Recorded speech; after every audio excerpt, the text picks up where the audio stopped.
a comenzar entonces y vamos a comenzar leyendo Daniel 9, 24 al 27, que es el texto que llevamos ya 2 clases estudiándolo, haciendo un análisis exegético, ¿cierto?, del texto. Hoy día nos vamos a abocar en el capítulo 26 y 27, o sea, aparte del 25 y del 26. Bien, dice así: 60 semanas están determinadas sobre tu pueblo y sobre tu santa ciudad para terminar la prevaricación y poner fin al pecado y expiar la iniquidad, para traer la justicia perdurable y sellar la visión y la profecía y ungir al santo de los santos. Sabe pues y entiende que desde la salida de la orden para restaurar y edificar a Jerusalén hasta el Mesías príncipe, habrá 7 semanas y 72 semanas. Se volverá a edificar la plaza y el muro en tiempos angustiosos. Y después de las 62 semanas se quitará la vida al Mesías, mas no por sí. Y el pueblo de un príncipe que ha de venir destruirá la ciudad y el santuario, y su fin será con inundación, y hasta el fin de la guerra durará la devastación.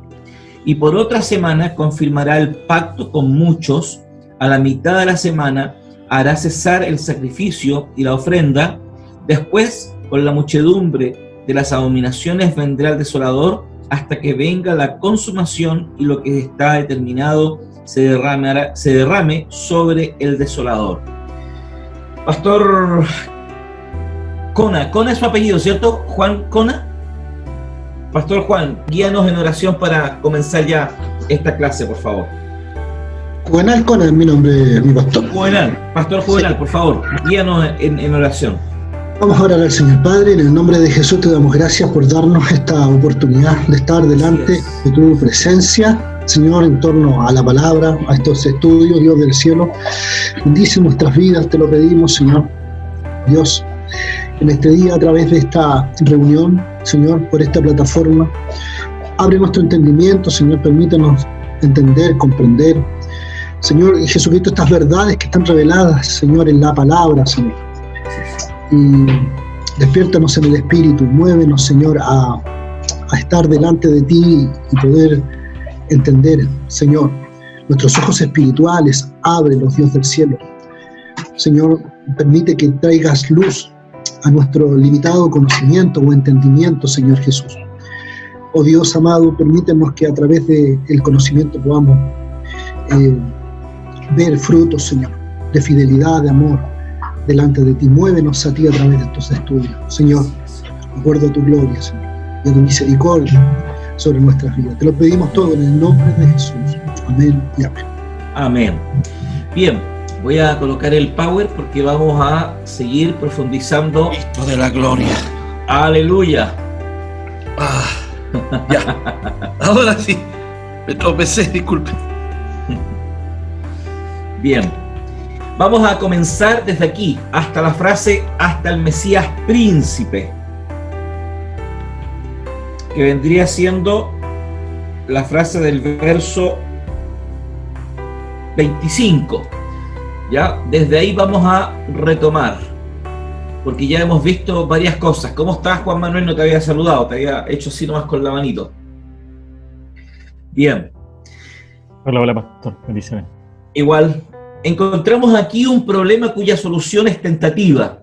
¿Cómo es determinar la fecha del inicio de las semanas, de las 70 semanas? ¿Ya? Después de mucho estudio podemos concluir con certeza que fue en su bautismo el comienzo de su ministerio público, el momento en que debía concluir las 69 semanas. Las 69 semanas, perdón. Gracias a la diáfana referencia de Lucas es que conocemos con razonable exactitud la fecha del comienzo del ministerio del Señor. Vamos a Lucas capítulo 3, verso 1 al 3, lo lee el pastor Manuel, por favor, y Juan Manuel, léete el verso 21 y 22 del mismo capítulo 3 de Lucas, por favor.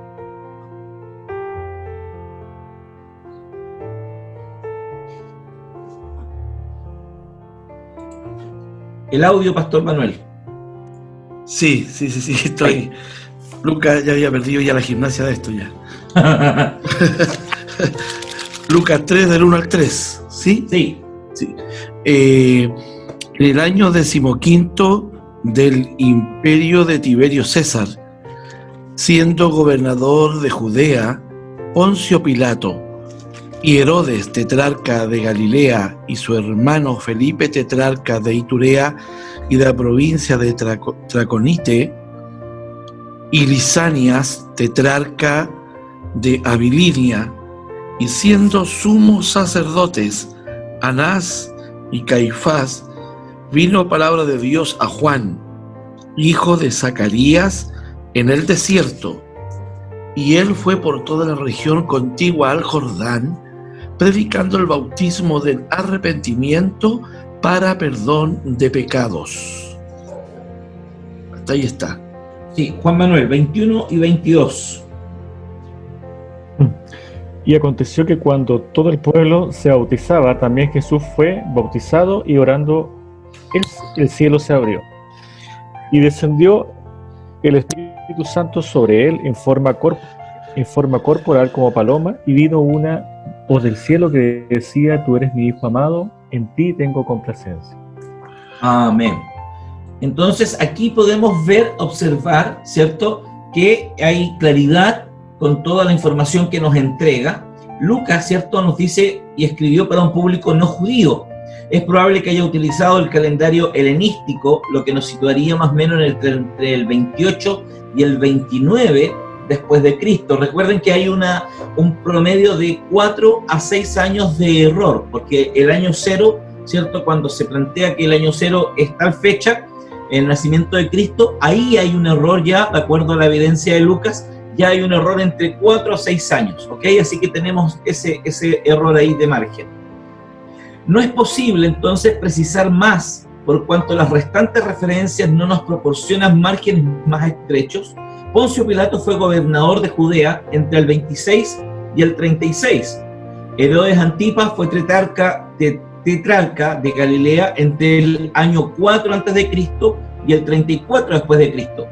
Y Lisanías fue tetrarca de Abilinia hasta el 37.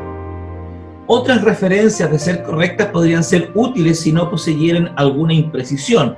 Esta alusión tiene que ver con el tiempo que se había demorado en construir el templo, que se encuentra en el comienzo del ministerio de Cristo. Entonces, a través de lo que Lucas nos escribe aquí en el capítulo 3, podemos situar la fecha en cuando Jesús parte su ministerio, ¿ya? Si tomamos la base de que el ministerio de Cristo comenzó aproximadamente entre el 28 y 29, con los detalles que puede ser más o menos por los errores de tiempo que hay, veremos que la profecía de Daniel predice, dentro del llamado error tolerable para nuestros cálculos cronológicos, la fecha de la finalización de las primeras 69 semanas. Aceptamos como razonable seguro que las primeras 7 semanas incluyen el tiempo durante el cual Jerusalén sería reconstruida. 72 semanas más deberían transcurrir hasta la aparición del Mesías príncipe. Estamos en Daniel ahora, ¿cierto? Estamos viendo el texto de Daniel. Y aquí nos dice: el Mesías será cortado. El texto de Daniel 9, vamos a Daniel nuevamente.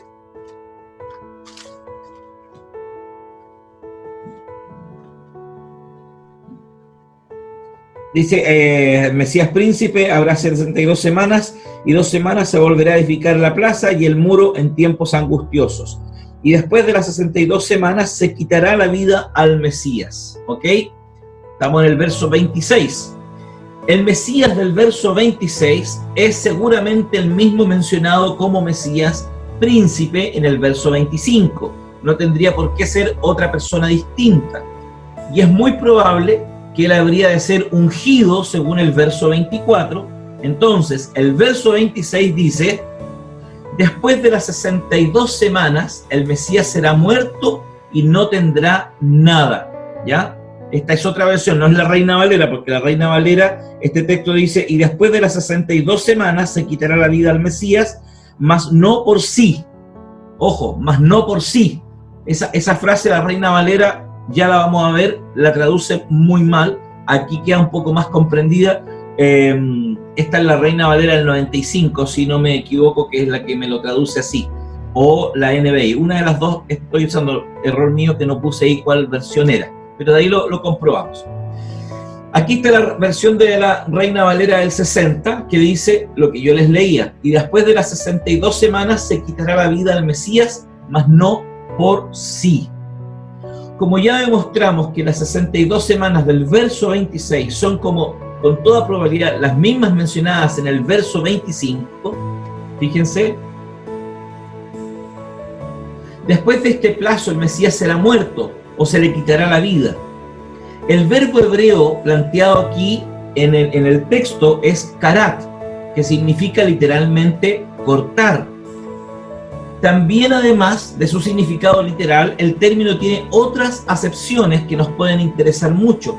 Este mismo verbo karat significa, o puede significar, la destrucción violenta de una persona, como también puede significar la exclusión de una persona, como lo menciona ahí Éxodo 12:15, que aparece también el verso. Veamos Éxodo 12:15. Leamos Éxodo 12:15.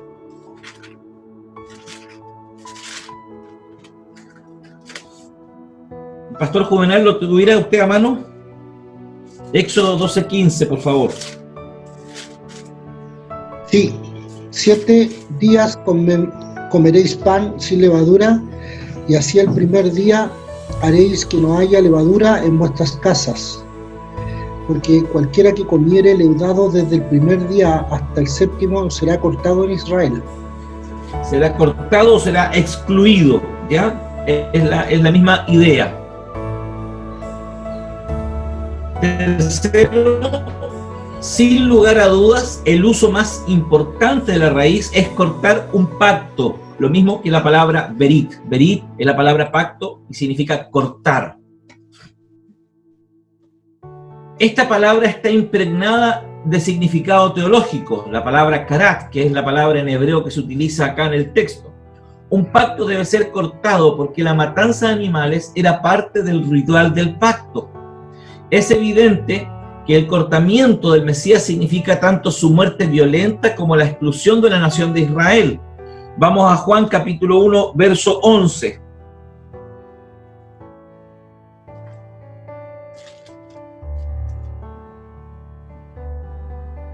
A los suyos vino y los suyos no le recibieron. Esta le rechazó y ya no tendría parte como nación en las bendiciones divinas. Así, el Mesías es muerto y excluido del pueblo como si hubiera sido un criminal. Isaías 53.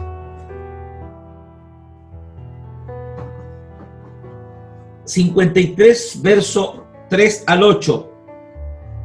Por favor, Pastor Manuel.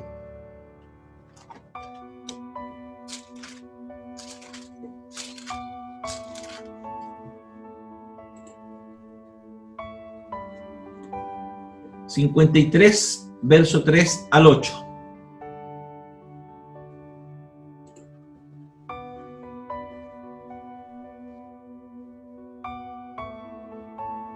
El audio, acuérdense. Ahí sí. Despreciado y desechado entre los hombres, varón de dolores y experimentado en quebranto, y como que escondimos de él el rostro, fue menospreciado y no lo estimamos. Ciertamente llevó él nuestras enfermedades y sufrió nuestros dolores, y nosotros le tuvimos por azotado, por herido de Dios y abatido. Mas él herido fue por nuestras rebeliones, molido por nuestros pecados. El castigo de nuestra paz fue sobre él, y por su llaga fuimos nosotros curados. Todos nosotros nos descarriamos como ovejas, cada cual se apartó por su camino, mas Jehová cargó en él el pecado de todos nosotros. Angustiado él y afligido, no abrió su boca, como cordero fue llevado al matadero, y como oveja delante de sus trasquiladores, enmudeció y no abrió su boca. Por cárcel y por juicio fue quitado, y su generación ¿quién la contará? Porque fue cortado de la tierra de los vivientes y por la rebelión de mi pueblo fue herido. Amén. Fíjense que la expresión de Isaías, desechado y despreciado, desechado y despreciado, o despreciado y desechado, es interesante. El sacrificio de Cristo, así como sus sufrimientos y abandono como su muerte, es la joya del nuevo pacto que ha sido cortado por Dios, por así decirlo. El obvio paralelismo entre el cortamiento del Mesías del verso 26a y el pacto confirmado del verso 27 nos debe bastar para hacer la correcta interpretación de estas expresiones. Y aquí viene, y no tendrá nada, sigue diciendo el texto de Daniel, ¿cierto? Estamos en el verso 26 de Daniel, volvemos a él, y nos dice, y no tendrá nada, dice. Y después de las 72 semanas se quitará la vida al Mesías, mas no por sí, y al pueblo de un príncipe, y no tendrá nada, que es la frase que interpreta la Reina Valera como, más no por sí. Esta expresión aparece en la versión Reina Valera, ya en la misma versión del 95 dice, y nada ya le quedará. En la versión conocida como la Peshitta, dice, y no tendrá nada. De la misma manera, la traduce la Biblia de las Américas, y en la nueva versión internacional la traduce, este se quedará sin ciudad y sin santuario. Fíjense la diferencia que hay en la traducción de esta frase. ¿Ok? Fíjense la diferencia, que es interesante. Una dice, mas no por sí, y otras dicen, y nada ya le quedará, y no tendrá nada, y la NBI dice, este se quedará sin ciudad y sin santuario. Que es interesante cómo cambia la versión, digamos.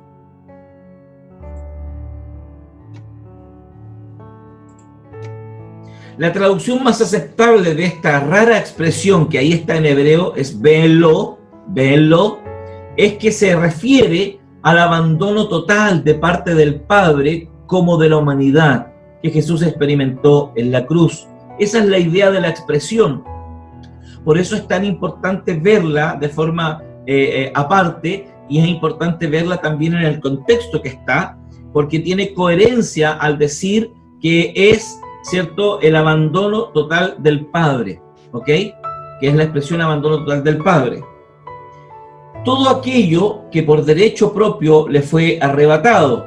Esta expresión encuentra su cumplimiento en otra expresada por Cristo en la cruz, cuando exclamó, Mateo 27:46. Vamos a Mateo 27:46.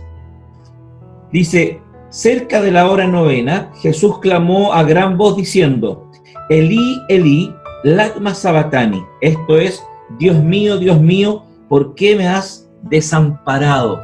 Fíjense que está en coherencia esta expresión con la expresión que el mismo Jesús plantea en el Nuevo Testamento ahí en la cruz del Calvario. Eso quiere decir que hay lógica y coherencia en la interpretación también.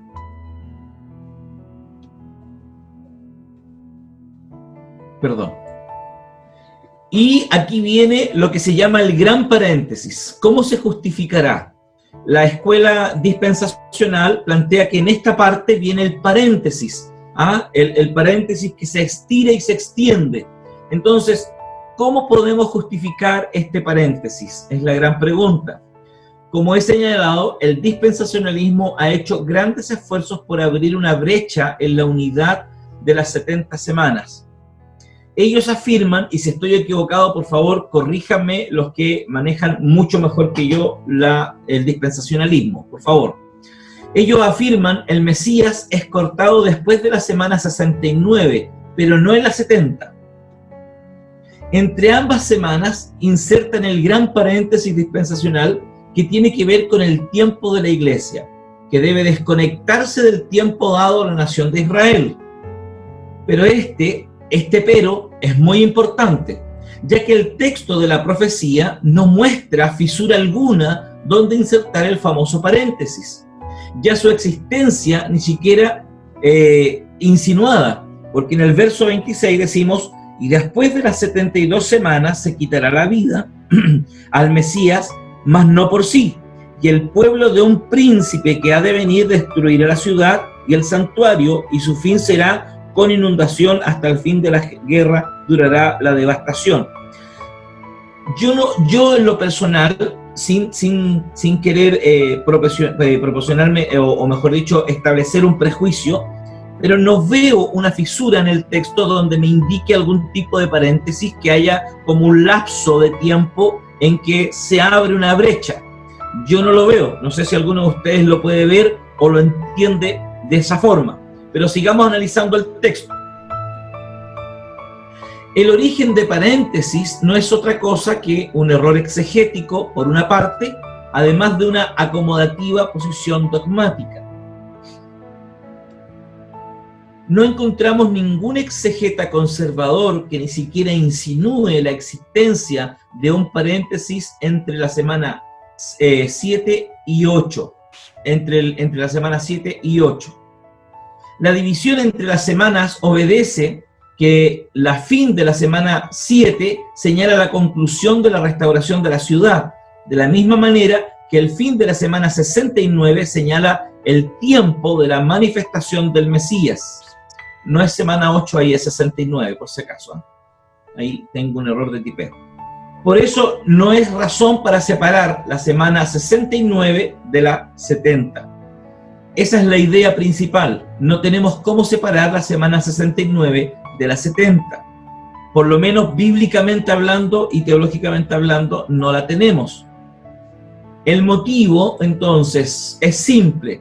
Ya que no existe un principio, ninguna razón obvia por la cual se justifique aplicar este criterio a una profecía cronológica como la que nos ocupa, ¿cierto?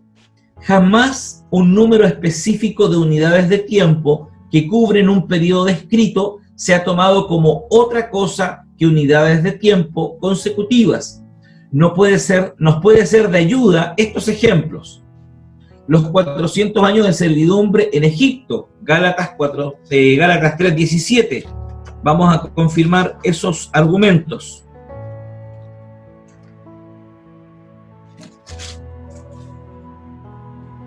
Dice, esto pues digo, que el pacto previamente ratificado por Dios para con Cristo, la ley que vino 400 años después, no lo abroga para invalidar la promesa. Aquí tenemos un ejemplo, estamos diciendo que los periodos descritos en unidades de tiempo son consecutivos, y aquí estamos argumentando en que la Biblia en otras partes, hablando de otros tiempos, ¿cierto?, habla de tiempos consecutivos. Los 7 años de abundancia seguidos por 7 años de hambre, en Génesis 41, verso 28 al 37, también es una evidencia que podemos notar. Vamos a Génesis 48. Verso 28 al 31.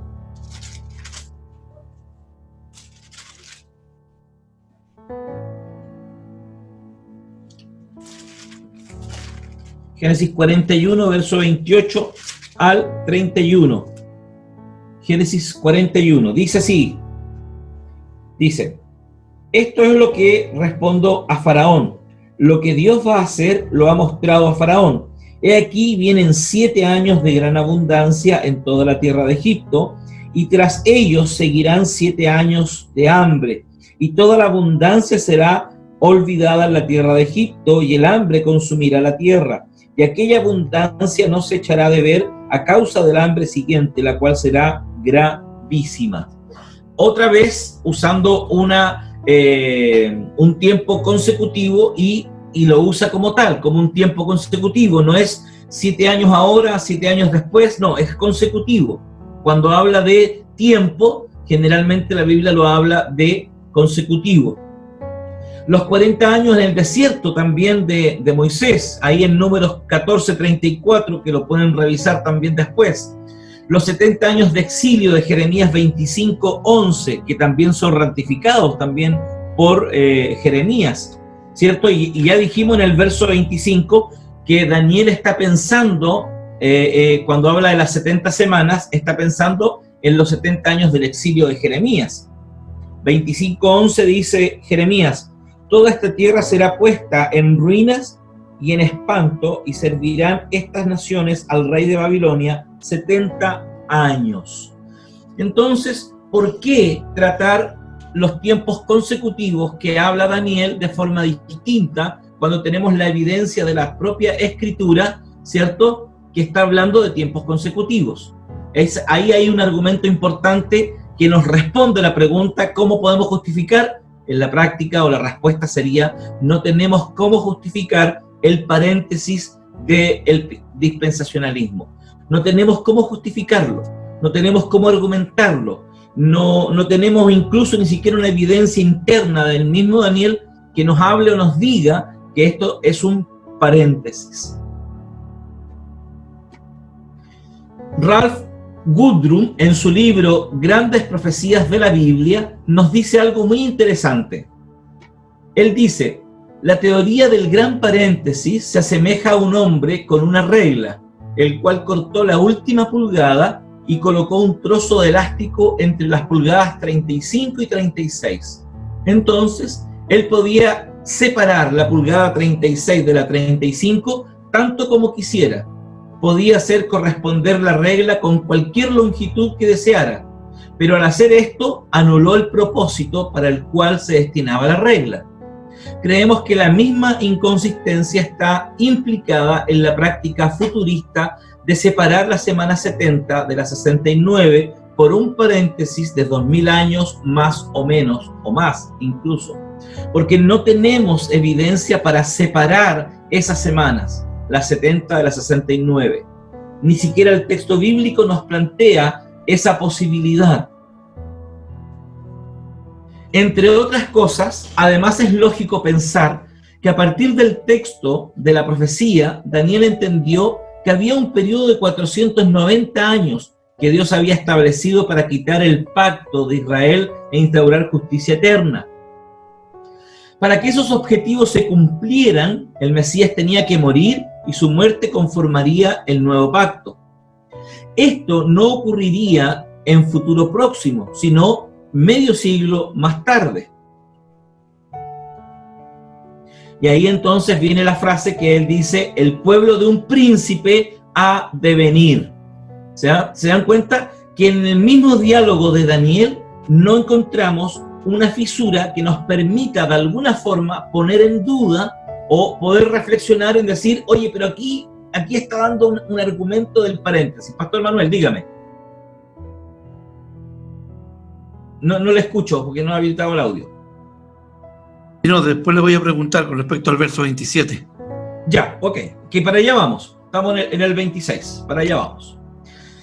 El pueblo de un príncipe sería instrumento terreno del juicio divino sobre Jerusalén. La expresión an designa con frecuencia a un pueblo, aunque en el caso que nos ocupa, la expresión se refiere más probablemente a un ejército o tropa, como es el caso de 1 Samuel 11:11. Vamos a 1 Samuel 11:11 para confirmar que ahí se usa de esa forma, el mismo concepto.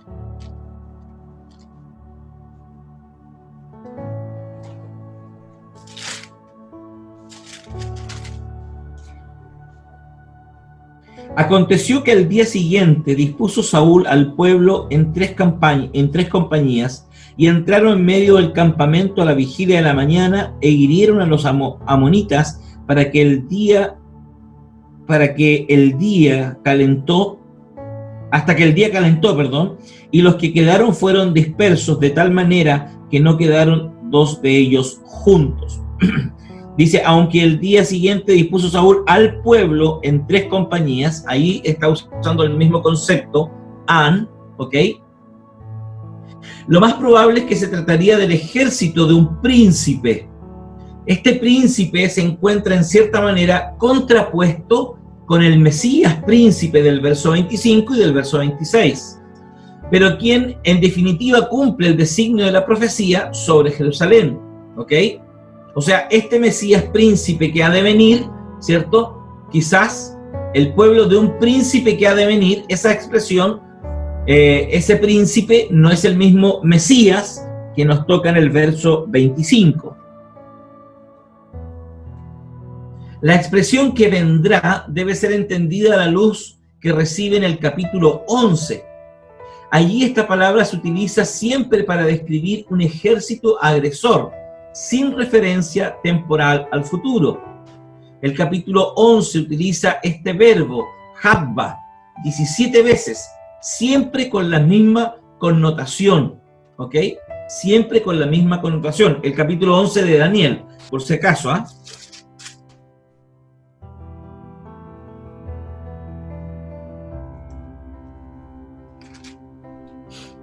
Note que la misma forma, habba, se encuentra en el 11:16. Del mismo modo, el uso del verbo se usa en Ezequiel. Vamos primero a Daniel 11:16. Dice, y el que vendrá contra él hará su voluntad, y no habrá quien se le podrá enfrentar, y estará en la tierra gloriosa, la cual será consumida en su poder. Por favor, ahora, Pastor Manuel, búsqueme Ezequiel 1:4, Pastor Juvenal, Ezequiel 7:5, Juan Manuel, Ezequiel 20:29, y yo leo el 39 de Ezequiel. En el mismo orden. Pastor Manuel, usted comienza. Y miré, y aquí venía del norte un viento tempestuoso y una gran nube con un fuego envolvente, y alrededor de él un resplandor, y en medio del fuego algo que parecía como bronce refulgente. Amén. 7:5. Así ha dicho Jehová el Señor, un mal. Así ha dicho Jehová el Señor, un mal. Y aquí viene un mal. Ok. 20:29. Y yo les dije, ¿qué es ese lugar alto donde vosotros vais? Y fue llamado su nombre Bama hasta el día de hoy. Ok. Y el 39 dice, en aquel tiempo saldrán mensajeros de delante de mí en naves para espantar a Etiopía, la confiada, y tendrán espanto como en el día de Egipto, porque aquí viene. Entonces estamos diciendo que la misma expresión, la forma Java, que se usa en el 11:16, del mismo modo el uso del verbo se usa en Ezequiel en estas diferentes formas y tiene la misma idea. Visto todo esto, se trata de un ejército agresor comandado por un príncipe. Eso está diciendo. La idea de la declaración es confirmada por la declaración destruirá la ciudad y el santuario. La idea de la declaración es confirmada por la declaración destruirá la ciudad y el santuario.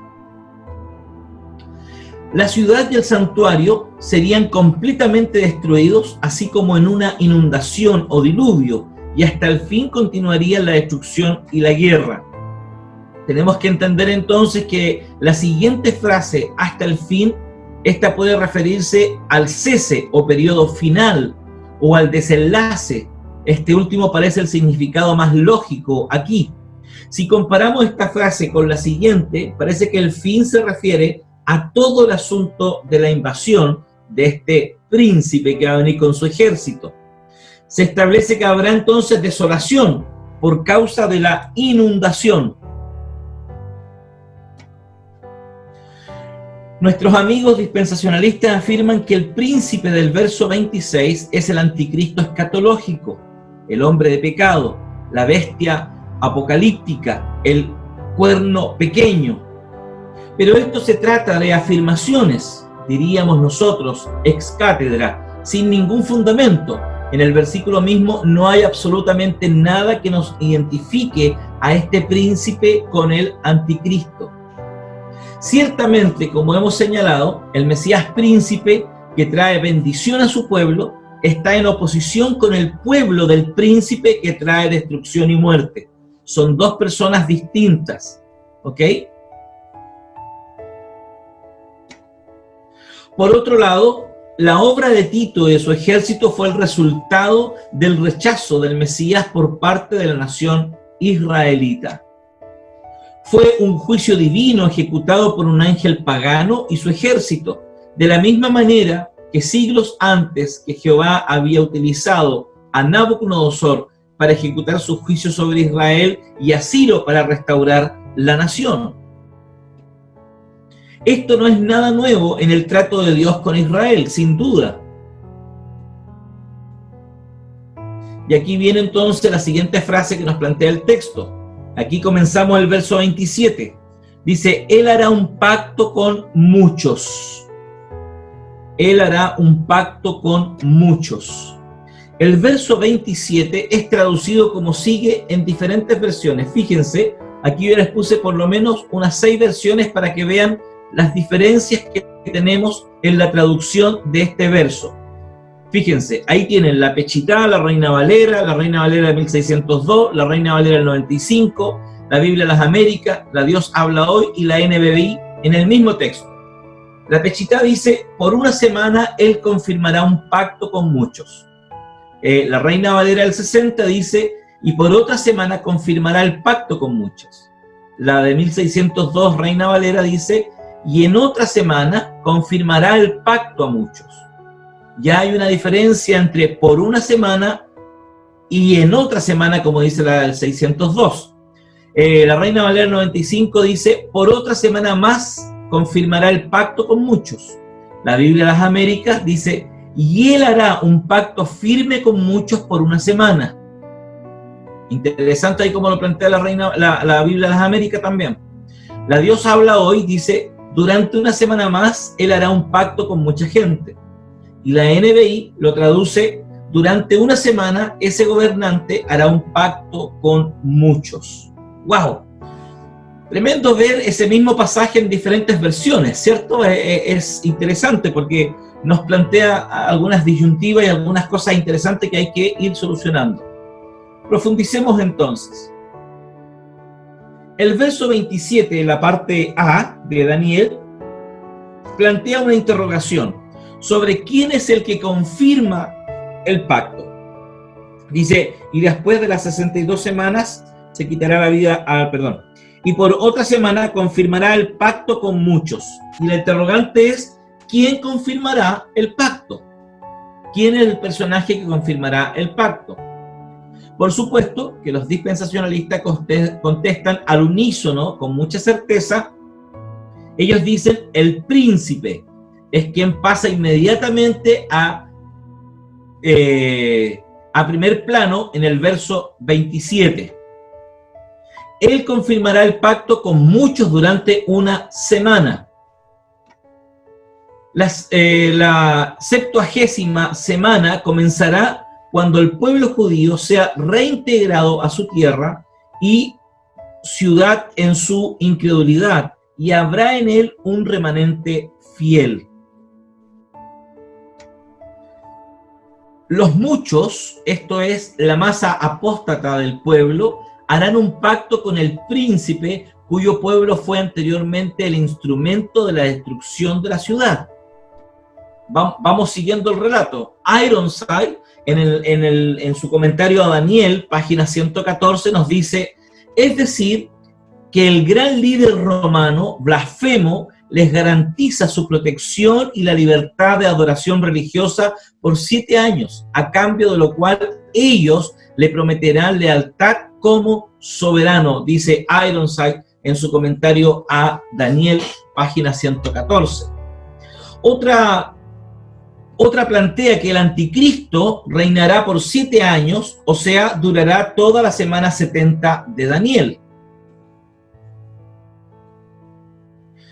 Es realmente una pena que este talento imaginativo no encuentre apoyo en la palabra y que por el contrario debe ser rechazado con toda energía, ya que contiene objeciones tanto desde el punto de vista literario como por el contexto.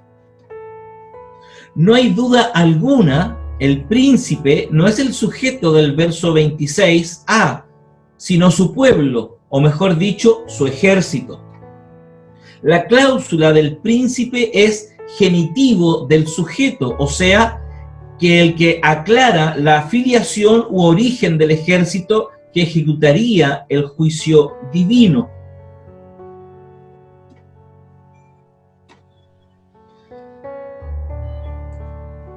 si este príncipe no es el sujeto de la frase anterior, es absurdo hacerle el sujeto del siguiente, cuando eso no se especifica totalmente. Es muy cierto que el sujeto de la cláusula que nos ocupa queda indeterminado precisamente por eso que aquí el contexto, así como la estructura, son de gran importancia. En ningún otro lugar utiliza Daniel la palabra pacto, en hebreo berit, con otro sentido que el pacto de Dios con su pueblo. Precisamente en este capítulo y solo en él, Daniel utiliza la expresión «Ay Señor, el Dios grande y temible que guarda el pacto». Lo dice en Daniel 9:4. Vaya conmigo a Daniel 9:4. «Y oré a Jehová mi Dios e hice confesión diciendo, ahora, Señor Dios grande, digno de ser temido, que guardas el pacto y la misericordia con los que te aman y guardan tus mandamientos». El 11:22 también nos menciona algo similar. Dice, las fuerzas enemigas serán barridas delante de él como inundación de angustia, serán del todo destruidas junto con el príncipe del pacto. El verso 28, y volverá a su tierra con gran riqueza y su corazón será contra el pacto santo, hará su voluntad y volverá a su tierra. Fíjense el verso 30 ahora, porque vendrán contra él naves de Quitim, y él se contristará y volverá y se enojará contra el pacto santo, y hará según su voluntad, volverá pues, se entenderá con los que abandonan el santo pacto. Y el verso 32, con lisonjas seducirá a los violadores del pacto nuevamente. Entonces fíjense que Daniel utiliza la expresión, ¿cierto?, con esa idea. No encontramos entonces en ningún sitio del libro de Daniel la idea de un pacto entre Israel y un príncipe romano, pasado o futuro. No hay evidencia en el mismo texto de Daniel que estuviera aludiendo en el verso 27 a este pacto, como se plantea, o como algunos lo llaman, el anticristo, ¿cierto?, etcétera, en ese sentido. Es más, la idea de que el anticristo vaya a hacer un pacto con la nación de Israel es contraria a la Biblia. No podemos encontrar un pasaje que apoye la existencia de este pacto en el futuro. Por otro lado, me resulta muy difícil de entender cómo se dice que el supuesto anticristo hace prevalecer un pacto durante 7 años, siendo que él mismo lo quebranta a los 3 años y medio. Esta teoría dispensacional tiene tantos problemas y requiere de tantas presuposiciones que crea más dificultades que las soluciona. En estas dificultades se refieren al problema de la llamada Gran Tribulación. Yo creo que el origen de esta fantástica teoría del pacto del anticristo con la nación de Israel es la siguiente. El primer paso es suponer que ya se menciona la muerte del Mesías en el verso 26.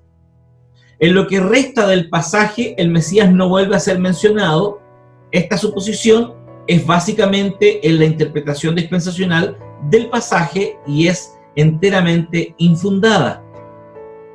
Si el Mesías sale de la escena en el verso 26, parte A, en el que confirma el pacto con el 27a, no puede ser en ninguna manera el Mesías. Entonces, el personaje más a mano es el príncipe, por ser presuntamente pagano y por algunas similitudes superficiales con Daniel 7:8. Vamos a leer Daniel 7:8, por favor. Verso 8 nos dice, Pastor Juvenal, por favor, lo puede leer. Y Pastor Manuel, búsqueme después el verso 24 y 25 del mismo capítulo 7. 7:8 dice, mientras yo contemplaba los cuernos, he aquí que otro cuerno pequeño salía entre ellos, y delante de él fueron arrancados 3 cuernos de los primeros, y aquí que este cuerno tenía ojos como de hombre, y una boca que hablaba grandes cosas. Ok. Hablaba grandes cosas. Eso es. Gracias, Pastor Juvenal. Pastor Manuel, 24 y 25. El audio, por favor, Pastor Manuel. Sí. Ahí sí, ahora sí. Y los 10 cuernos significan que de aquel reino se levantarán 10 reyes, y tras ellos se levantará otro, el cual será diferente de los primeros, y a 3 reyes derribará, y hablará palabras contra el Altísimo, y a los santos del Altísimo quebrantará, y pensará en cambiar los tiempos y la ley, y serán entregados en su mano hasta tiempos y medio tiempo. Amén. Ok, entonces estamos hablando que el personaje más a mano es el príncipe, ¿cierto? Y por ser presuntamente pagano y por algunas similitudes superficiales con Daniel 7:8 y 24 al 25, se lo identifica con el anticristo escatológico. Si por casualidad se tratara del anticristo y este hace un pacto con el pueblo de Israel, este debe ser el Israel apóstata y nunca el remanente fiel. La mención del fin del sacrificio y de la ofrenda nos lleva a suponer que si el pacto es a un futuro, el sistema ritual del templo tiene que ser restaurado. Notamos que el presunto pacto entre el anticristo y los muchos del Israel apóstata se refiere a la reinstalación de los sacrificios del templo. El pacto tiene que tener una duración de 7 años. De 7 años. ¿Ok? Entonces, déjenme acá.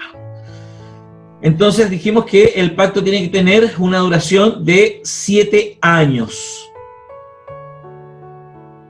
Al suponer entonces un pacto para reanudar los sacrificios, y se dice que estos cesan a mitad de la semana, es de suponer que el anticristo quebrantará el pacto. Sin embargo, el texto no dice que el cese del sacrificio y la ofrenda constituyan una violación del pacto. Y esta descabellada idea surge de en medio del pacto, se renovarán los sacrificios. El sistema sigue siendo consistentemente inconsistente. Lo que nos sostiene entonces, los que sostienen esta teoría no pueden explicar cómo el anticristo hace prevalecer un pacto, siendo, como según el texto indica, él lo quebrantará a la mitad de la semana. Según ellos, esta presunta violación es considerada como una prueba, ¿cierto?, de su tesis. En efecto, como este misterioso cuerno pequeño a un futuro quebranta el pacto, entonces es un engañador y por lo tanto se le identifica con el anticristo, dando lugar a un bonito argumento. Si la exégesis se atuviera a lo que el texto dice, ninguna de las suposiciones mencionadas sería necesaria. Ahora bien, ¿qué ocurre si consideramos que el sujeto del versículo 27 es, como la recta exégesis literal lo exige, el Mesías príncipe? Si aplicamos a Cristo lo que hemos afirmado en el verso 27a, obtenemos la siguiente conclusión. 1. El Mesías confirmará un pacto con muchos del pueblo de Israel, que en realidad es el objeto de la profecía del verso 24, en la 70ª semana. Y segundo, a mitad de la semana 70, el Mesías hace cesar el sacrificio y la ofrenda, o sea, el ritual del templo judío. Esta interpretación no requiere presuposiciones, así como elementos extraños a la palabra de Dios y la profecía. El problema radica en la traducción, en la traducida confirmará en la versión Reina Valera del 60. Aquí es el verbo gabar. Esta raíz hebrea se traduce habitualmente como prevalecer, ser poderoso, tener fuerza, ser grande e ideas afines, y se aplica frecuentemente a triunfos militares. Una palabra derivada es gibor. Se aplica a menudo al triunfador en las batallas. Por otro lado, la calidad de poseer poderío militar era extremo, una especie de atributo divino. Confirmemos esta evidencia yendo al Pastor Manuel, Salmo 106, verso 8. Pastor Juvenal, Salmo 145, verso 4, 11 y 12. Juan Manuel, por favor, el Salmo 89, verso 13 y 14. Y leámoslo, por favor.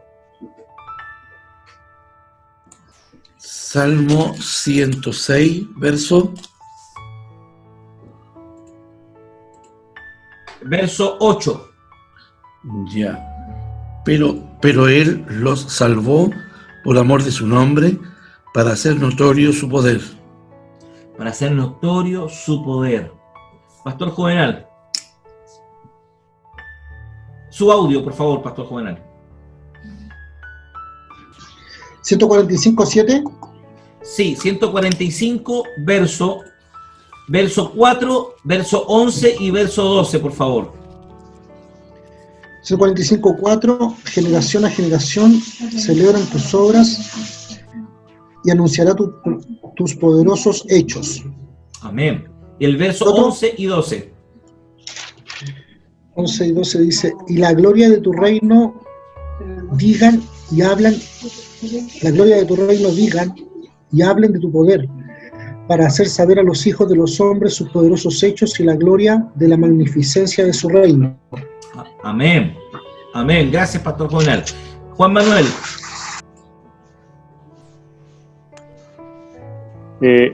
Tuyo es el brazo potente, fuerte en tu mano, exaltada tu diestra. Justicia y juicio justicia y juicio son el cimiento de tu trono.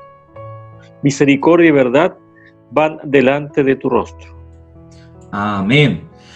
De lo anterior dicho, se sigue el término utilizando, no solamente no requiere ser aplicado al anticristo, sino que puede ser, y con mucha razón, al Señor Jesucristo. Y eso lo veremos si en el Nuevo Testamento lo confirma o lo rechaza.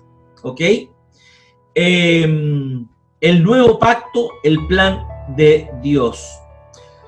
Los cristianos sabemos que Cristo no fue un pobre mártir que fue arrastrado a la muerte por un conflicto político o religioso. Por el contrario, la Biblia dice que los hechos de todo el proceso de Cristo eran parte de un plan de Dios. El Señor sabía cuál sería su fin en la tierra y se encaminó voluntariamente a la muerte sabiendo que sería suya la victoria final. Y esto lo tenemos en evidencia por montones de pasajes y principalmente vamos al texto de Hechos 4, 27 al 28, por favor. Vaya conmigo a Hechos 4, 27 al 28, que estamos afirmando con estos pasajes que les voy a mencionar, en que Jesús estaba clarísimo cuál era su objetivo final. Él no tenía problemas con esa realidad. Y por ende vamos a quitarle el mito al famoso texto del Getsemaní, ¿ok? Porque en el Getsemaní siempre hemos escuchado la traducción de algunos hermanos que dicen que Jesús no quería llegar a la cruz porque ahí estaba su parte humana. Eso es falso totalmente. El texto no está diciendo eso. Hechos 4, 27 al 28 dice: porque verdaderamente se unieron en esta ciudad contra tu santo Hijo Jesús, a quien ungiste Herodes y Poncio Pilato con los gentiles y el pueblo de Israel. Fíjense ahora el 28. Para hacer cuanto tu mano y tu consejo habían antes determinado que sucediera. ¡Wow! O sea, el texto es clarito, no tenemos ni siquiera hacerle alguna referencia, porque el texto nos plantea Lucas en el pasaje en que Cristo estaba clarito hacia dónde iba. Pero vamos al Getsemaní.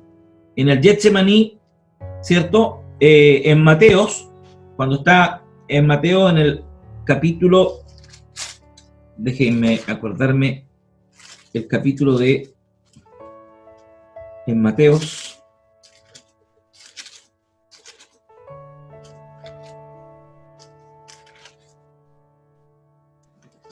verso 26, desde el 36 al 46.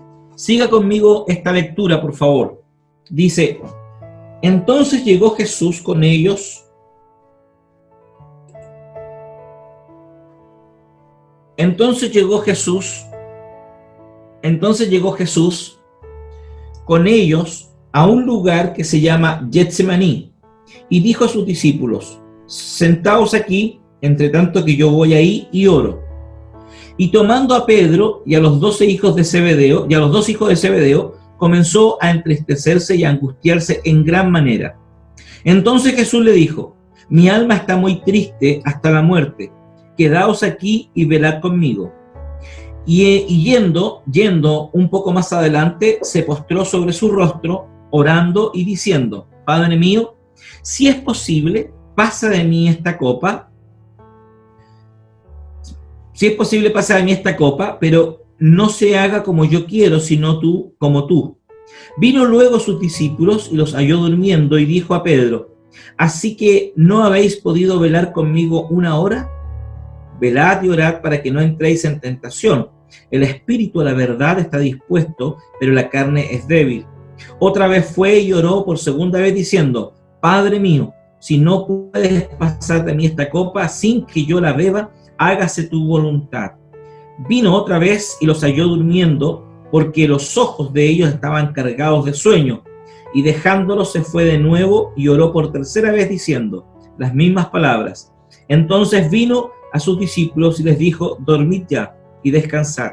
He aquí ha llegado la hora y el Hijo del Hombre es entregado en manos de pecadores. Levantaos, vamos, ved, se acerca el que me entrega. Fíjense que este texto tiene su paralelo en Lucas 22, 39 al 46. Vamos a leer Lucas, fíjense, y traten de notar los detalles de esta relación con estos pasajes. Lucas 22, 36 en adelante. 39. Y dice: y saliendo se fue como solía al monte de los olivos, y sus discípulos también le siguieron. Cuando llegó a aquel lugar, les dijo: orad que no entréis en tentación. Y él se apartó de ellos a distancia, como de un tiro de piedra, y puesto de rodillas oró, diciendo: Padre, si quieres pasa a mí esta copa, pero no se haga mi voluntad sino la tuya. Y se le apareció un ángel del cielo para fortalecerle. Fíjense esa declaración que es impresionante y es clarificativa para nosotros. Nos aclara el significado y la idea de esto. Dice: y se le apareció un ángel del cielo para fortalecerlo. Y después dice Lucas: y estando en agonía, oraba más intensamente, y era su sudor como grandes gotas de sangre que caían hasta la tierra. Cuando se levantó de la oración y vino a sus discípulos, los halló durmiendo a causa de la tristeza, y les dijo: ¿por qué dormís? Levantaos y orad para que no entréis en tentación. Ahora fíjense y vaya conmigo a Hebreos capítulo 5, Hebreos capítulo 5. Estamos uniendo todo este relato. Todo esto que estamos hablando tiene relación con este relato que yo les estoy diciendo.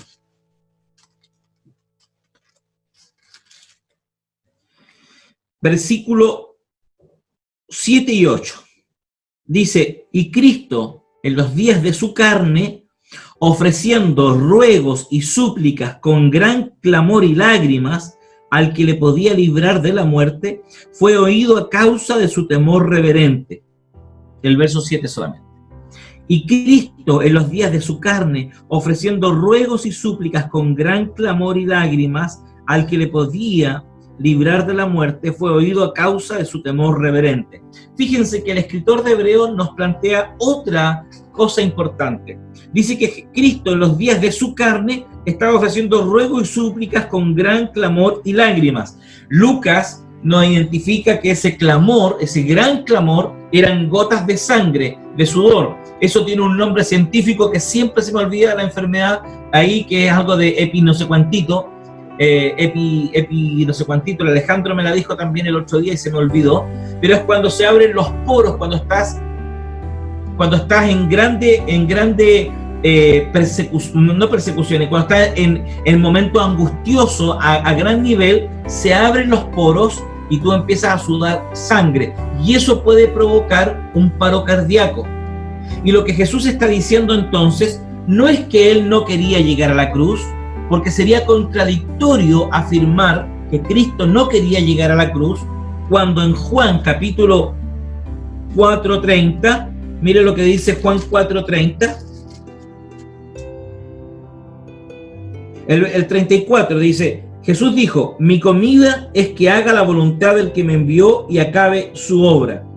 ¿Cómo alguien que tiene en mente cumplir la misión de Dios quiere en un momento de su vida, de su existencia, decir no quiero llegar a la cruz? Cuando sabía desde antemano, antes de la fundación de la creación del mundo, sabía que él iba a llegar a la cruz.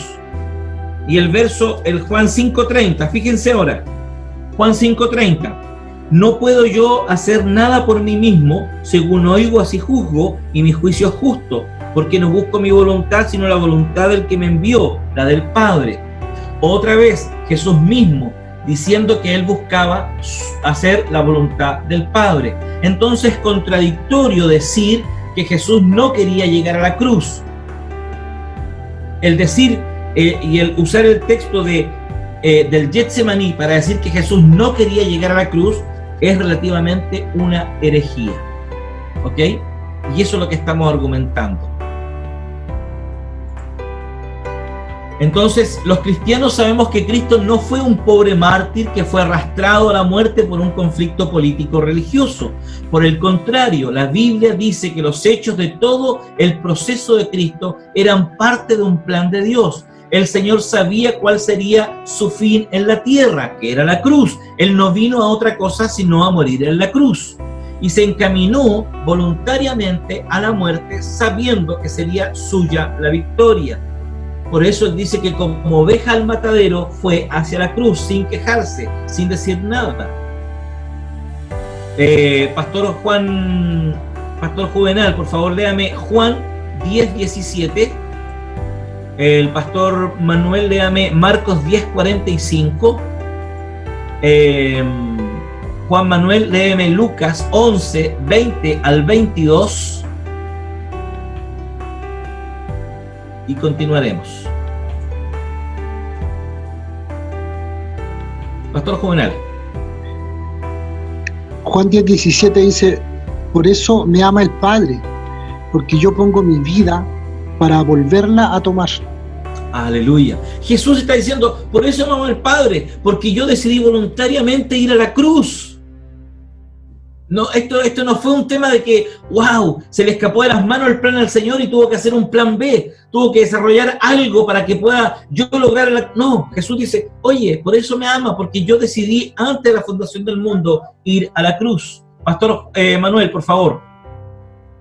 ¿Cuál era la cita que leía nuestro hermano Juvenal? 10:17, Juan 10:17. 10:17 ya. Y ahora yo leo, me dijo Marcos 10:45. Ya. Porque el Hijo del Hombre no vino para ser servido, sino para servir y para dar su vida en rescate por muchos. Amén. Juan Manuel, Lucas 11:20 al 22.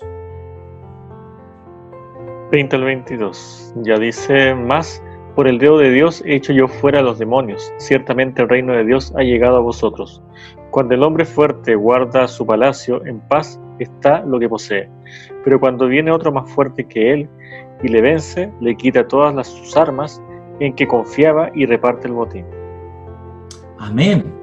¡Qué tremendo! Y fíjense lo que dice ahora Colosenses capítulo 2, verso 13 al 15. Vamos a Colosenses capítulo 2.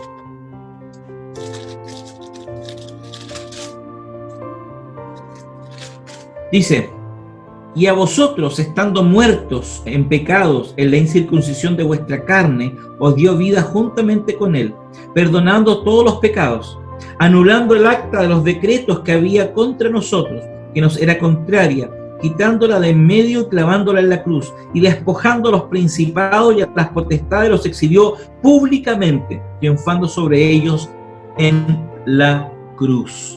Qué hermosa escena la de Jesús triunfando en la cruz, ¿o no? El desfile triunfal de un guerrero victorioso con aquellos vencidos encadenados para dar testimonio en su poder, el fuerte sometido por otro más fuerte, son figuras muy claras del triunfo de nuestro Señor Jesucristo sobre los principados y las potestades del maligno. De esta forma, puede verse que la correcta aplicación de la expresión hará prevalecer o confirmará al Mesías es fuertemente apoyada y también atestiguada en el Nuevo Testamento y por el Señor Jesús. No sé si tienen alguna pregunta, algo que quieran añadir, comentar, exponer, dudas que les hayan nacido de este diálogo. Todavía nos falta del verso 27, no lo vamos a alcanzar a terminar por un tema de tiempo, pero lo vamos a dejar para el viernes. No, ya no, sino justamente hacia allá iba mi interrogante. ¿Quién sería el que va a confirmar el pacto con muchos? ¿Ya? ¿No es cierto? Y hará cesar el sacrificio y la ofrenda. Entonces, ahí está mi duda, ¿quién es el personaje ese, ya, que va a hacer esa acción? Bueno, en virtud de lo que ya vimos, podemos categóricamente decir que es Cristo. Cristo ahí, su entrada triunfal, su muerte en la cruz del Calvario, es el que confirma el pacto. Y si quiere podemos avanzar un poquito más cuando hablamos del pacto, ¿cierto? Y en lo referente al pacto que habría de prevalecer o confirmar, el Nuevo Testamento conoce solo un pacto que fue sellado con la sangre de Cristo. Veamos Lucas capítulo 22, verso 20. Dice, de la misma manera tomó la copa después de haber cenado diciendo, esta copa es el nuevo pacto en mi sangre que es derramada por vosotros. Segunda de Corintios 3:6. Sí. Dígame nomás. Es que, por ejemplo, podría contraargumentar un dispensacionalista decir, pero si en el verso 26 el Mesías ya no está vivo, se le quitó la vida. Entonces, ¿cómo puede aparecer el verso 27 confirmando el pacto si en el 26 se le quitó la vida? Ajá, porque la perspectiva cronológica del dispensacionalismo no es consecutiva, ¿ok? Y cuando nosotros vemos el relato consecutivo, los hechos no tienen por qué, los hechos que suceden son hechos que van a suceder, ¿me entiende? Eso no quiere decir que el autor esté diciendo, o como decimos nosotros, va hacia adelante y después vuelve atrás de nuevo para ordenar las ideas, ¿me entiende? Si uno lee el texto, uno entiende que hay esa idea en el escritor, ¿ok? Por eso estamos diciendo en el verso 26 dice, y después de las 62 semanas se quitará la vida al Mesías, mas no por sí. Pero acá en el verso 27 dice que él confirmará el pacto. ¿Cómo confirma el pacto? Leímos recién. La confirmación del pacto es la muerte de Cristo en la cruz del Calvario. Entonces no tiene incoherencia entre el verso 26 y el verso 27. Habilite su audio, Pastor Manuel, porque no lo escucho. Entonces si habla para usted ahí lo vamos a escuchar. Sí. No, sí, claro, irlo madurando, claro. Ahora, cuando se habla de estas semanas, no son tan matemáticas, son más bien simbólicas, son figurativas, o efectivamente son 62 semanas, literalmente. Son 70 semanas, la profecía es de 70 semanas. Y ya argumentamos, si usted revisó los PPT anteriores de las clases que usted no pudo estar quizás, ahí donde hablamos de... Ahí hablamos sobre las 70 semanas, que son 70 semanas por 10, o sea, son 490 años. ¿Ya? Y lo argumentamos. ¿Me entienden? No son simbólicas, no son especulativas, son literales, son 70 semanas. Y que Daniel tenía en mente las 70 años de cautiverio que Jeremías profetiza. Y de ahí él se toma. ¿Me entiende? Y de ahí él se toma. ¿Ok? En ese sentido. Voy a tener que repasar el PPT. Gracias. Ahí está la clave. Bien, y también en Corintios 3:6, 2 Corintios 3:6 nos dice, el cual también nos hizo suficientes como ministros de un nuevo pacto, no de la letra, sino del espíritu, porque la letra mata, pero el espíritu da vida. Entonces, la interpretación no solo teológica, sino también soteriológica del nuevo pacto, queda delineada en la epístola a los Hebreos, la que nos enseña claramente que el pacto antiguo terminó al tiempo que destaca la interrelación orgánica y una continuidad muy esencial entre los dos pactos.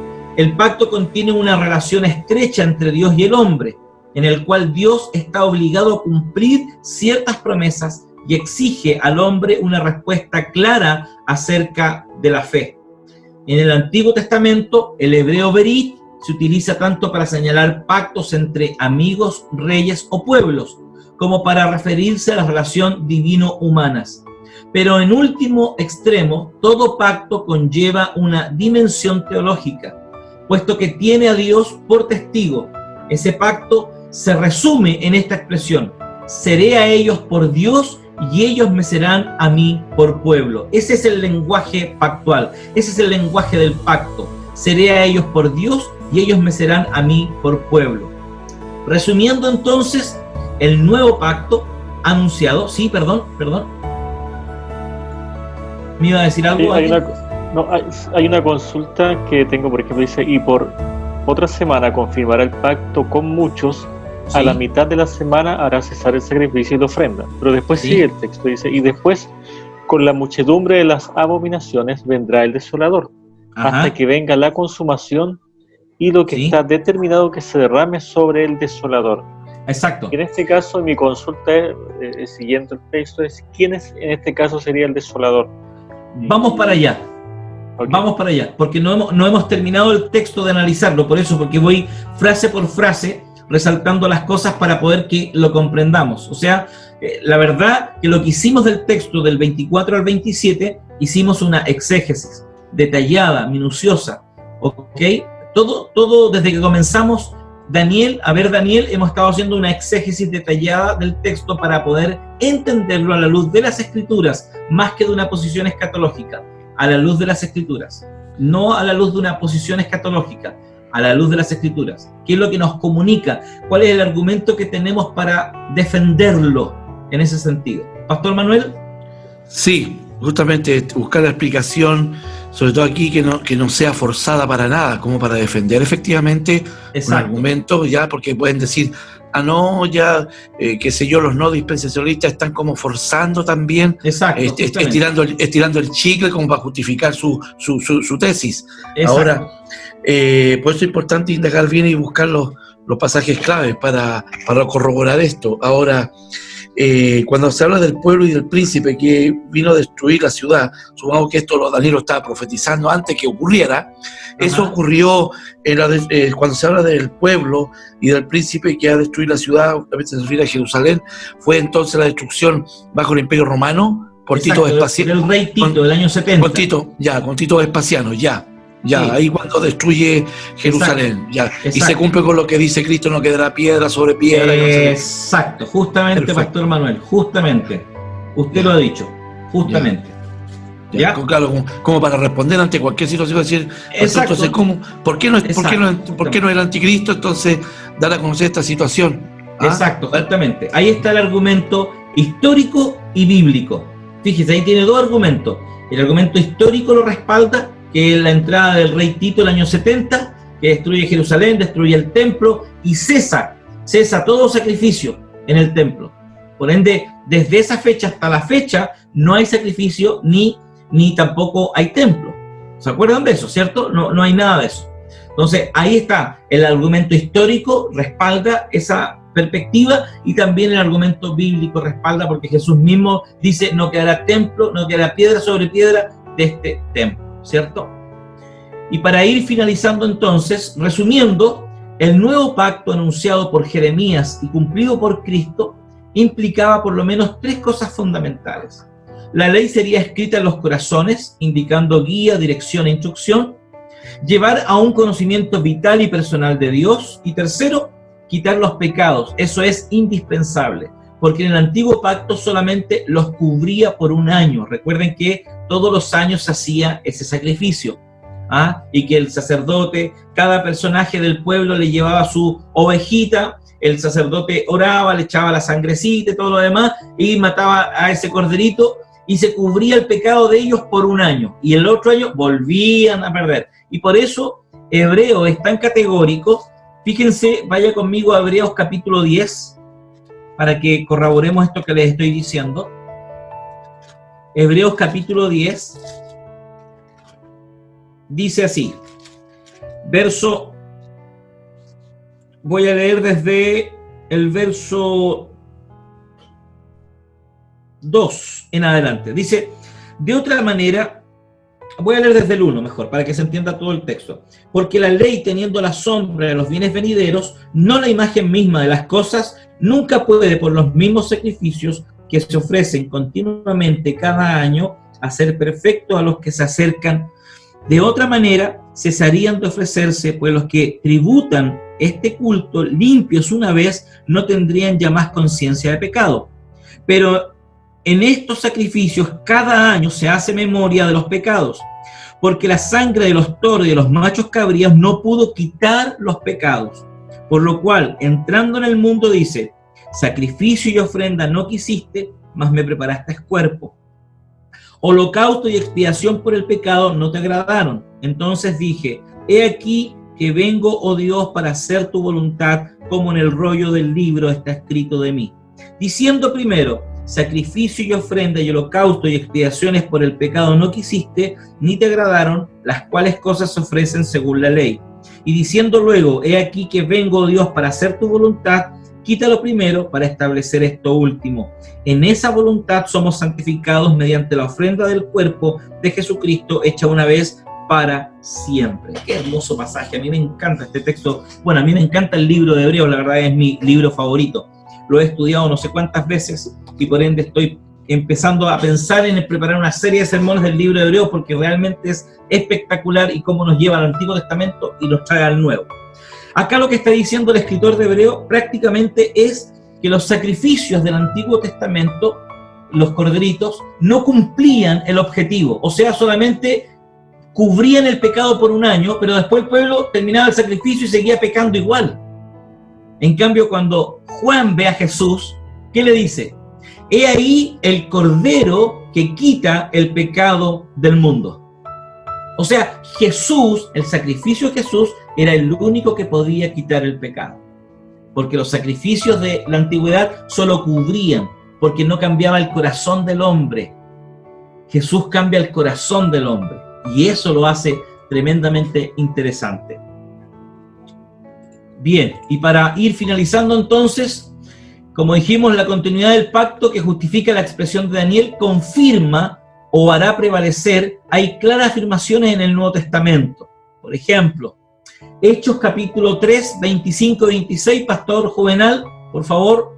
Pastor Manuel, 2 Corintios 3, 14 al 16. ¿Hechos cuánto? Hechos 3, 25 al 26.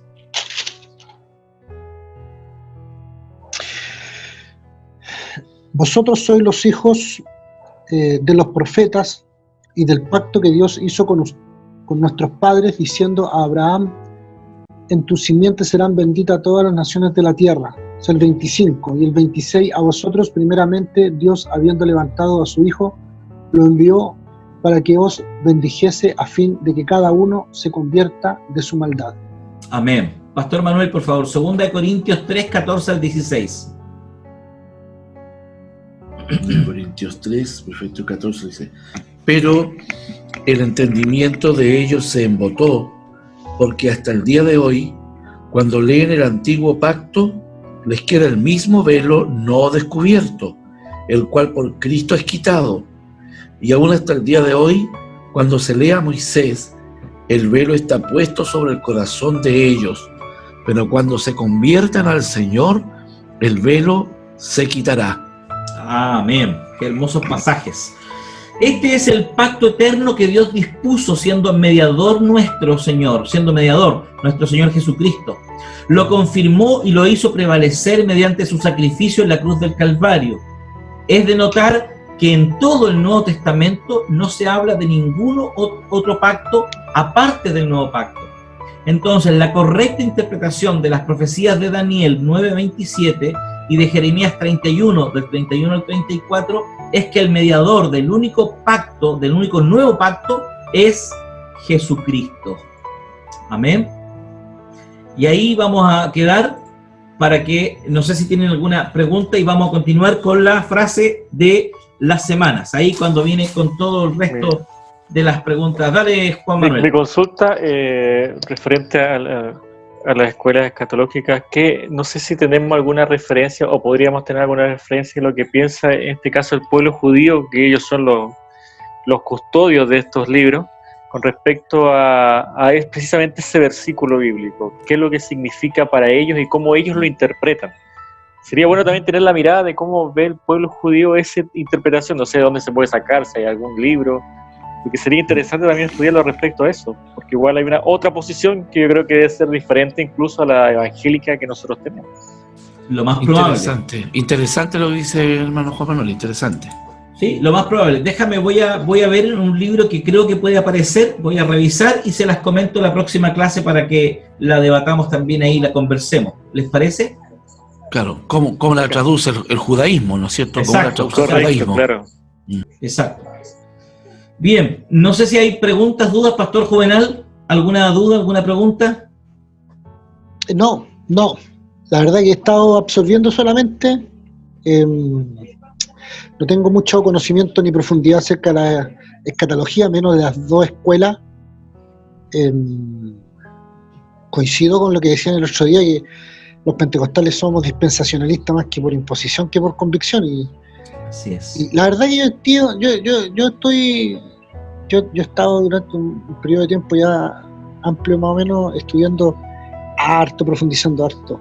Y estoy queriendo absorber esto, empapándome un poco, introduciéndome en esto, y me parece muy, muy interesante. Y eso. Okay.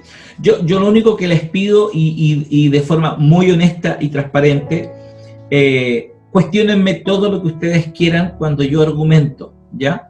Cuestionen todo lo que quieran, porque creo que esa es la gracia que lo hace entretenido un curso como este, ¿cierto? Que es tan complejo, porque estamos hablando de cosas futuras y de que hay una serie y un abanico de ofertas en el mercado, por decirlo de alguna forma, ¿cierto?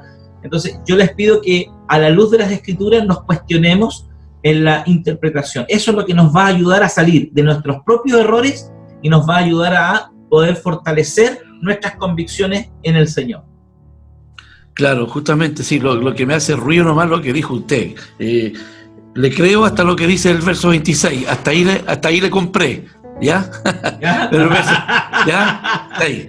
El 27 que el mismo Señor sea el que, ¿no es cierto?, cese el sacrificio y la ofrenda y todo ahí me provoca ruido. Bueno, lo vamos a ir a otra clase, pero, sí, pero me provocó ruido eso. ¿Ah? Pero ojo, que cuando hablamos en el verso 27, ¿cierto?, es el sacrificio de Cristo el que cesa el sacrificio. No estoy hablando de que Cristo cesara.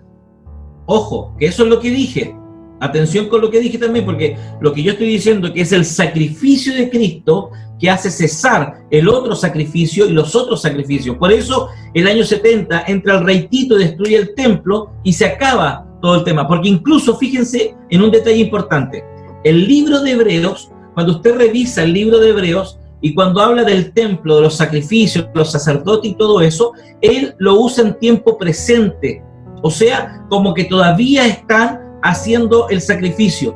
¿Por qué? Porque el libro de Hebreos, eso nos indica también la fecha en que se escribe el libro. Se escribe aproximadamente entre el 65 y el 69. Porque si hubiese escrito, como dice el liberalismo teológico, después del 70, entonces el argumento del escritor debiera haber sido en tiempo pasado, como se hacían los sacrificios, y no lo daría en tiempo presente. Y ahí hay un argumento interesante para destruir también el argumento del liberalismo teológico que plantea que el libro se escribió después del 70. Claro, sí, está bueno, sí. También la otra mirada también con respecto a es que también la Iglesia Católica también tiene una mirada escatológica también distinta. Por eso es bueno tener también la mirada judía, también la mirada católica, porque también ellos tienen una teología o una escatología en la cual ellos lo enseñan, que es muy... Claro. Digamos que el reino de Dios lo representa en este momento el Papa, en este caso. y también ellos están levantándose con teólogos que están defendiendo su idea, y también sería bueno que también saber la postura de ellos para tener poder rebatirle la postura realmente bíblica y poder tener un fundamento. Sí. Bueno, mire, dígame, sí, tengo yo un amigo, fuimos uña y mugre, más mugre que uña, en la enseñanza media. Oiga, es verdad, paradójicamente éramos, y él es cura. Imagínense, éramos en el curso, y resulta que, bueno, en este momento él está renunciando al sacerdocio. Es todo un asunto porque le llegó el amor, firme.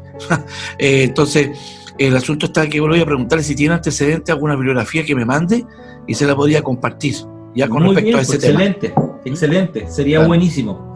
Si es que tuviese algo. Claro. Sí, ya sería buenísimo. Sería muy entretenido también hacerlo. Lo que dice Juan Manuel, muy buena idea. El único tema que se me genera es que tendríamos un curso que duraría un año casi, ¿cierto? Si empezamos a estudiar todas las escuelas. Por eso lo que vamos a hacer después, en la próxima clase, el martes, terminamos con Daniel y vamos a sacar nuestra conclusión de Daniel. Y ustedes, yo por eso les pido que ustedes sean diligentes en revisar el PPT, donde comenzamos de Daniel y con lo que vamos a terminar la próxima semana, para tener una idea más amplia, más completa, porque tenemos que llegar a una conclusión, en decir, bueno, si el argumento es bíblico, no es bíblico, bueno, yo creo que en esto estaba equivocado, y la verdad que la Biblia me dice esto otro. Entonces, para llegar a una buena conclusión, porque no solamente entregar información y quedar en el aire y decir, sí, interesante, lo voy a ver. O sea, creo que no es el propósito de estudiar, ¿cierto? Creo que sería como erróneo tener una actitud como esa de parte de nosotros. Y después de eso, vamos a ver todo lo que es la escatología individual y general, pero ahí la vamos a ver a la luz de las escuelas teológicas. El premilenialismo, el dispensacionalismo, el postmilenialismo y el amilenialismo. Cosa de tener una visión más amplia, ¿ya? Por esa razón estoy tratando de ser lo más certero posible con los detalles importantes de la escatología, ¿ya? Por eso estoy tratando de ser lo más certero posible, con todos los errores que puedo cometer sin duda, pero estoy tratando de ser lo más certero posible para dar un peso al curso de escatología que corresponda, para que ustedes tengan también la herramienta para debatir, cuestionar, autocuestionarse, y también para decir, esto que yo creía está bien firme, tengo buen sostenimiento teológico o buen argumento teológico. Pero también ustedes tienen que hacer el análisis honesto, decir, chuata, no tenía ningún argumento, la verdad, y esto me derribó. ¿Me entienden o no? Ahí es donde ustedes tienen que venir con esta realidad, ¿ok? Eso es importante que ustedes hagan, porque si no, vamos a estar toda la vida escuchando argumentos sin tomar ninguna decisión. Y eso también es dañino para el corazón y para la instrucción teológica, ¿ok? Y en algún momento ustedes tienen que decir, ya, ok, esto sí lo creo, esto no lo creo. O sea, en algún momento se tiene que procesar la información y bajar al corazón y aplicarla a la vida, porque si no, no tiene sentido el estudio teológico, hermanos. Amén. Amén. Sí, voy a hacer un dispensacionalismo reformado. Amén. Ese va a ser mi tesis para la licenciatura, pastor. Amén. Bien.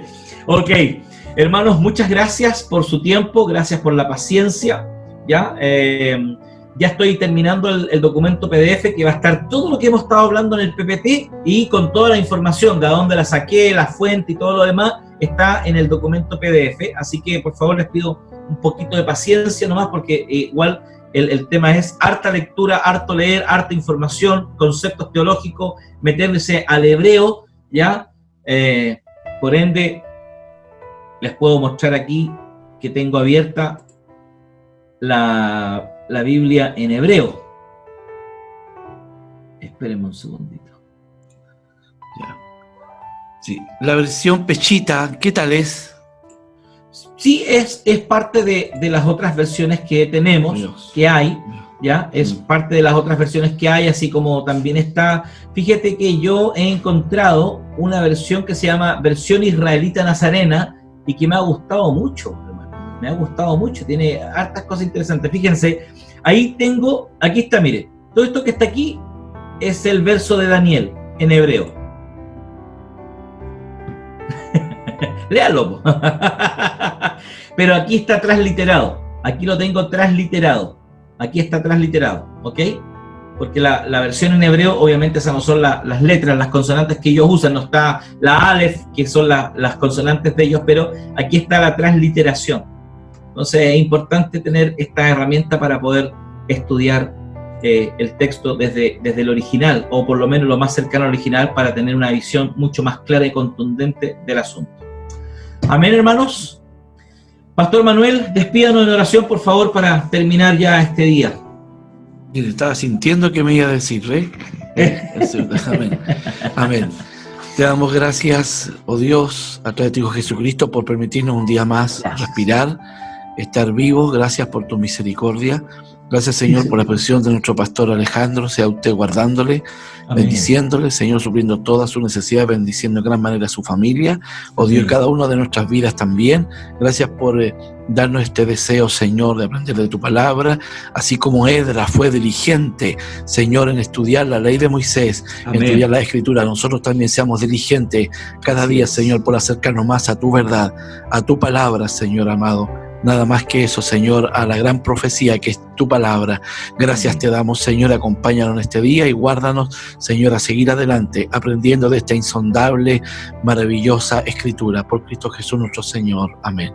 Amén. Bien, hermanos, que el Señor les bendiga. Pastor Juvenal, nos vemos el jueves a las 10 de la mañana. Y bueno, Juan, hoy día a las 7 nos vemos. Hoy día sí. Hoy día sí que sí, eso es. Bendiciones, sí, Pastor Manuel, bendiciones. La clase, muy bendiciones, eché de menos la hermana que estaba.